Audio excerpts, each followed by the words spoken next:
Happy Monday, March 29th, 2021. Happy Piano Day. It's the 88th day of the year, and I'm sorry, my keyboard, it's only got 61 keys. Sorry. See? 61. Not very cool. Well, it's cooler than the other one I had, 20. That's okay. Nobody cares. It's also the Festival of Smoke and Mirrors Day. Did you know that this is magic? The fact that I'm talking to you from the News Agenda headquarters and broadcast all over the world, purely magic.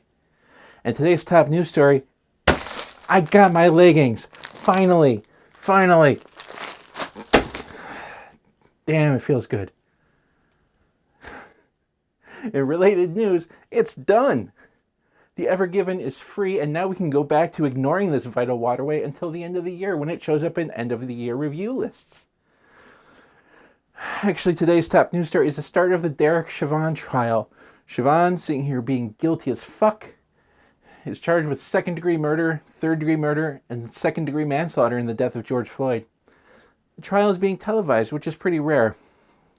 Some are calling the trial itself a victory because it's so rare for a police officer to be even tried for his actions on the force. And others are saying, shut the fuck up because actual justice is still necessary.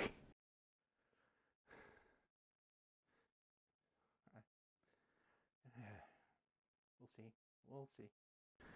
The federal eviction moratorium is extended to June 30th. Did you hear that? It's the wailing of the landlords. Some people call it delicious tears. In satanic panic news, I'm old enough to remember the first go-around of this shit.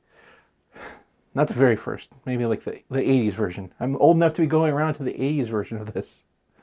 Lil Nas X released a music video featuring him giving a lap dance to Satan and then killing the Dark Lord to take over hell. He's apparently found the magical formula for album sales. Controversy. Alice Cooper and Marilyn Manson approve. South Dakota Governor Kristi Noem has borrowed a sensible blazer from Tipper Gore and started her messaging. She's here to talk about the children. Not the ones in cages, obviously, or the ones in her state that have no parents thanks to COVID, or the dead kids in school. The governor, seen here feeling strange feelings while watching the video, quoted Bible verses at Lil Nas X, and he just quoted his own words back at her, which is actually very similar to most people's interpretations of the Bible. So I mentioned COVID, and it looks like we're on track for a fourth wave of cases. Just when we thought we were out, they pull us back in.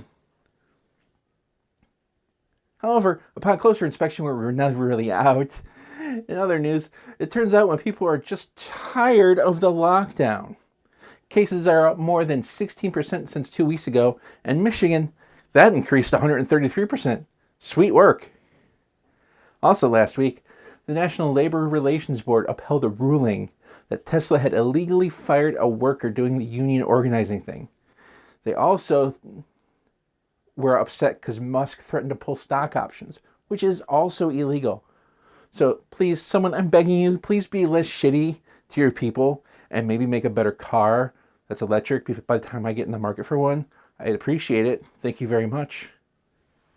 In ruining the Bride's Day news, former President Trump took an opportunity at a wedding at Mar-a-Lago to deliver a speech about President Biden. However, because the couple booked their wedding at Mar-a-Lago, the wedding was already ruined and there was no big loss. Speaking of things that are ruined, Florida. Republicans are looking to bring that whole don't give water to people who are voting laws to the state, which confirms everyone's suspicious. Voters in Florida are thirsty as fuck. But really, unless the water says vote Quimby on it, what does it matter? It doesn't.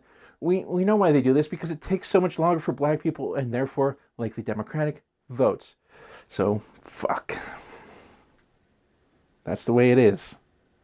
That is. In America. 2021. We're taking away water from voters.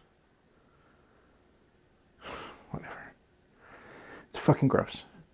In cool shit news, high school student Deja Taylor has invented color-changing sutures that detect infection. She did it with beet juice. And what did I do during the pandemic? I started this show. Anyway, good job.